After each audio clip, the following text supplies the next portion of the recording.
میرے پاس جو ہے وہ لائف اسٹائل میری اچھی، وہ لیونگ سٹینڈرڈ اچھا ہو، لیوش لائف اگر مجھے مل گئی تو میں کامیاب، میرے بنگلے، میرے خدام، میرے نوکر چاکر اتنے ہوں، آگے پیچھے ہوں، میرے مالز ہوں، دنیا کے اندر میرا کاروبار پھیلا ہوا ہو تو میں کامیاب. یہ ہوتا ہے نا؟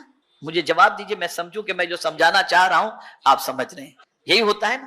اور یہی وجہ ہے، اب میں جو نقطہ عرض کرنے جا رہا ہوں، یہی وجہ ہے کہ غریب آدمی کسی بنگلے والے کو دیکھتا ہے اور اس کی عالی شان کار کو دیکھتا ہے، دروازہ کھولنے والے خدام کو دیکھتا ہے تو کہتا ہے کتنی اچھی زندگی ہے یار، کتنی کامیاب، اس کو تو کوئی ٹینشن ہی نہیں. کہتا یہ نہیں کہتا؟ بھئی آپ اگر سیلنگ سے جانے کے لیے نکلیں اور حاجی علی کراس کر کے جب اس راستے پر جائیں تو کنارے پر جتنے بھی بنگلے آپ کو نظر آئیں گے اس کو حسرت بھری نگاہوں سے دیکھیں گے، کیسے رہتے ہوں گے، تازی فریش ایئر، کتنی لیوش لائف ہے ان لوگوں کی. یہ فیلنگ ہوتی، یہ کامیابی کا. آہستہ آہستہ آپ کو جو چیزوں سے محبت تھی، توجہ چاہوں گا، جو چیزوں سے محبت تھی، جو دنیا سے محبت تھی، دنیا کے مال و زر سے محبت تھی، بنگلوں سے محبت تھی، کار سے محبت تھی، آسائش کے سامان سے محبت تھی، اب آپ کی عمر ڈھلنے لگی، سفیدی آ گئی، ہاتھ پیر کے اندر کمزوریاں پیدا ہو گئیں تو اب ان چیزوں سے نفرت شروع ہو گئی. اب یہ چیزیں اچھی نہیں لگتی، پھر گلٹی فیل ہوتی ہے، یار میں نے اس کو دھوکہ دے کے کمایا ہے، میں نے غلط کیا، میں نے چیٹنگ کر کے کمایا ہے، میں نے غلط کیا. پھر وہ احساس ضمیر کے اندر. اب وہ شخص کیا کہتا ہے؟ اب پورا کامیابی کا تصور چینج ہو گیا. بچے کے لیے کھلونا کامیاب، اسٹوڈنٹ کے لیے ریزلٹ کامیاب، اور پڑھے لکھے کے لیے، ایجوکیٹڈ کے لیے جاب کامیاب، شادی کے لیے بیوی مل جائے تو کامیاب، اولاد ہو جائے تو کامیاب، پھر بنگلو ہو جائے تو کامیاب، پھر گاڑی ہو جائے تو کامیاب. یہ ساری چیزوں کو انسان کامیابی کی طرف، کامیابی کا تصور، کامیابی اس کو سمجھتا ہے کہ انہی ساری چیزوں کے مل جانے پر کامیابی ہے. لیکن جب بڑا ہوتا ہے تو اب وہ یہ نہیں کہتا جس کے پاس بنگلہ ہو وہ کامیاب، جس کے پاس گاڑی ہو وہ کامیاب. اب وہ ہر ایک سے یہ دعا نہیں کراتا کہ آپ دعا کرو اللہ مجھے بنگلہ یا گاڑی عطا فرمائے. اب وہ دعا کراتا ہے کہ حضرت یہ دعا کریں میرا خاتمہ ایمان پر ہو جائے.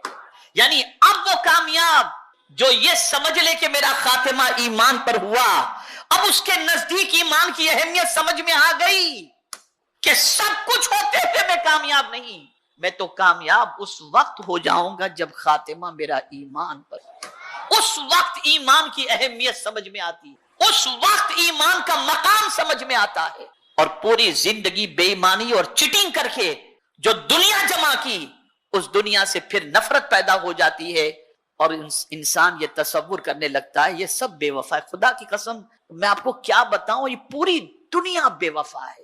آپ نے پوری زندگی محنت کر کے بنگلو بنا لیے، گاڑی بنا لی، سب کچھ آپ نے بنا لیا، جسم سے روح کا رشتہ ٹوٹا نا، یہ کہہ دے گی بھیا اب تیرا میرا کوئی تعلق نہیں. بنگلہ بھی کہہ دے گا تیرا میرا کوئی تعلق نہیں، کار کہہ دے گی تیرا میرا کوئی تعلق نہیں. حد تو یہ ہے کہ شادی شدہ تھے، عدت گزرنے کے بعد بیوی کو بھی اگر کوئی اچھا رشتہ مل گیا تو بیوی بھی دوسرے سے شادی کر کے پہلے. یہ دنیا بے وفا ہے، کوئی جان نہیں جانتی. اللہ اکبر. نہ کسی کو اس کے بارے میں معلوم ہے، نہ کوئی جان سکتی ہے.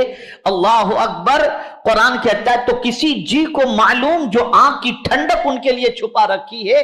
یعنی اللہ نے جنت کے اندر جو آنکھوں کی ٹھنڈک چھپا رکھی ہے وہ کوئی جان جانتی ہی نہیں ہے کہ اس میں کتنی آنکھوں کی ٹھنڈک ہے. یہ جنت پہلا تحفہ.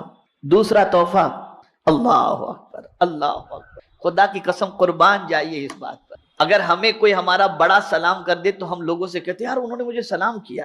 کوئی میسج پہ لکھ دے، جیسے ماررہ شریف سے حضور امی نے ملت میسج کر دیا السلام علیکم، تو میں سب سے کہوں گا یار آج حضور امی نے ملت کا سلام آیا تھا.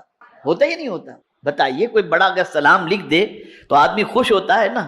جنتی کو اللہ جس سے راضی ہے اس کو اللہ دوسرا تحفہ کیا عطا فرماتا ہے؟ تو قرآن کہتا ہے سلام قولا من رب الرحیم. اللہ رب اور رحیم کی طرف سے سلام کا تحفہ اسے نصیب ہو جاتا ہے. یعنی اللہ اس بندے کو سلام کرتا ہے. اس کی قسمت پر قربان جائیے. اسی کے ساتھ تیسرا تحفہ اللہ تعالیٰ کی طرف سے تیسرا تحفہ یہ عطا ہوگا کہ اللہ تعالیٰ ارشاد فرمائے گا کہ میں تم سے راضی ہوں. یہ قول مبارک ہدیہ اور سلام یعنی پہلے دونوں تحفوں سے افضل ترین ہوگا. اسی لیے اللہ تعالیٰ ارشاد فرماتا ہے وَرِضْوَانٌ مِّنَ اللَّهِ اکبر، یعنی 3 تحفے ملیں گے. اللہ جس بندے سے راضی ہوگا جنت عطا فرمائے گا اللہ تعالیٰ. دوسری چیز اللہ سلام پیش فرمائے گا. لیکن ان دونوں سے بھی بڑا تحفہ یہ ہے کہ اللہ اس بندے سے کہے گا بندہ جا میں تجھ سے راضی ہو گیا. یہ سب سے اس لیے کہ بڑی چیز اس نے عطا فرمایا. اب ہم وہ کون سے کام کریں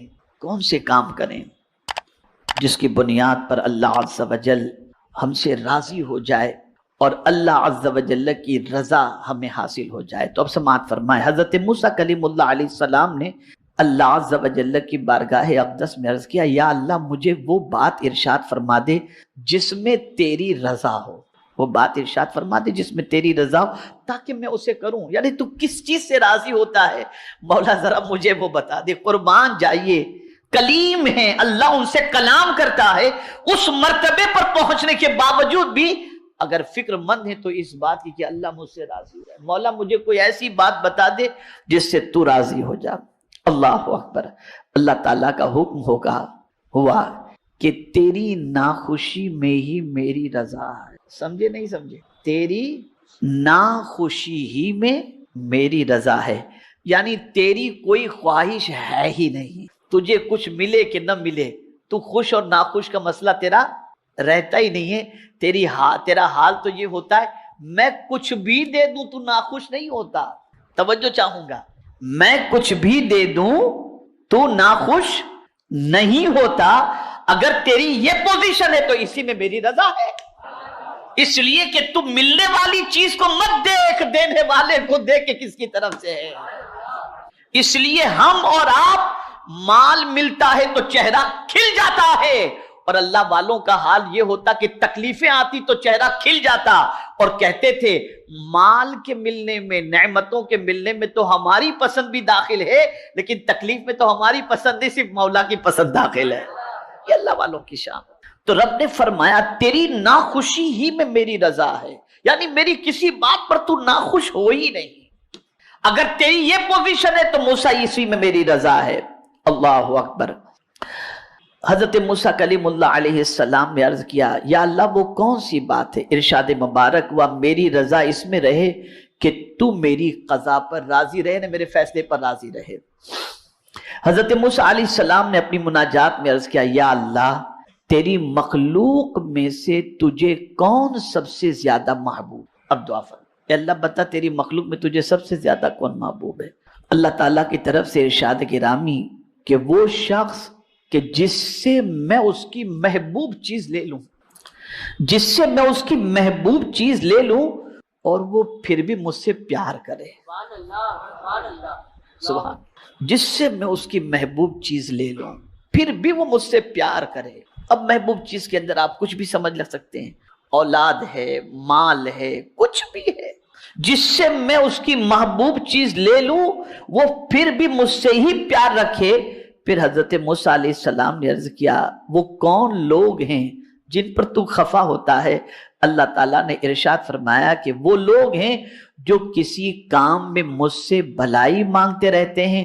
جب میں ان کے لیے کوئی حکم کر دیتا ہوں تو وہ میرے اس حکم سے ناراض ہو جاتے ہیں. علاوہ ازیں کہ ایک روایت تو اس سے بھی زیادہ سخت ہے کہ اللہ تعالیٰ ارشاد فرماتا ہے کہ میرے علاوہ کوئی بھی معبود نہیں. اب سنیے گا یہ ارشاد سنیے گا، امام غزالی رحمت اللہ تعالی علیہ نے اس کو نقل فرمایا، غور سے سنیے گا.